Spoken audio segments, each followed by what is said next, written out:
2006, I think it was, when I first met you, Mike. I was dead against taking out the insurance. I think a bit of pressure came on us through the bank at the time because of the loans we had and everything else, and we eventually took the insurance out. Well, in 2015, things were going very well. I was the CEO of the company I was working for, flying myself. I was a pilot at the time, and just generally things were going gangbusters until I went away over to Queensland, and I had a series of really intense headaches, and my PA at the time and my now wife encouraged me to go to the doctor. The following day I was in a BHP meeting and the phone rang, and I excused myself from the meeting, and it was the nurse from the surgery who said, "Oh, the doctor would like you to come back in to see you." And so I went in to see him that afternoon, and he said, "Look, you need to go straight to emergency. You've got a rather large brain aneurysm, and if it bursts, then it could kill you." I went into surgery to have it coiled, the aneurysm, but 3.5 hours later they came out and they put 2 stents in instead. Things weren't going so well at home, but I was having a bleed on the brain in a completely different location to where I'd had the stents put in, and was having a stroke.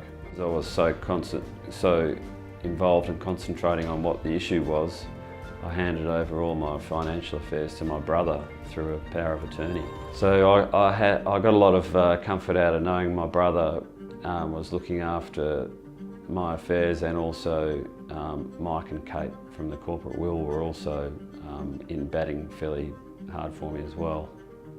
So I just stopped concentrating on that and concentrated on getting myself through the medical system and surviving, basically.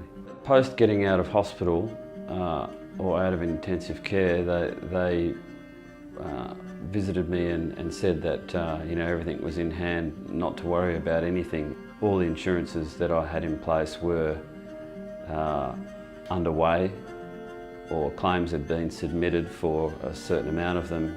Couldn't concentrate on anything really except the medical situation I found myself in. I really didn't understand what was going on. So left it all to Mike and the team, and who handled it very well. I found out some months later all I had to do was concentrate on my health.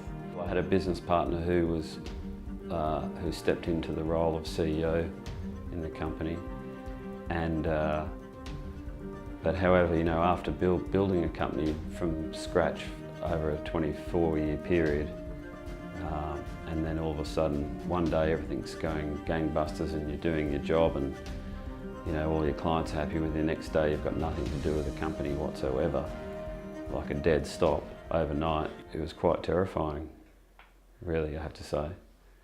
But the fact that we had the buy-sell in place was comforting. Insurance is a wonderful thing, particularly if it helps you out. But a lot of people, including myself in the early days, viewed insurance as just shelling out money for no return. And a lot of people still look at it these days the same way. I think insurance is absolutely imperative, particularly for people in business, people with families, people running companies, that sort of thing, because anything can happen at any time. To this day, I've never dealt directly with either of the insurance companies that I was insured with at all. I've only ever dealt with Mike and Kate from the corporate will.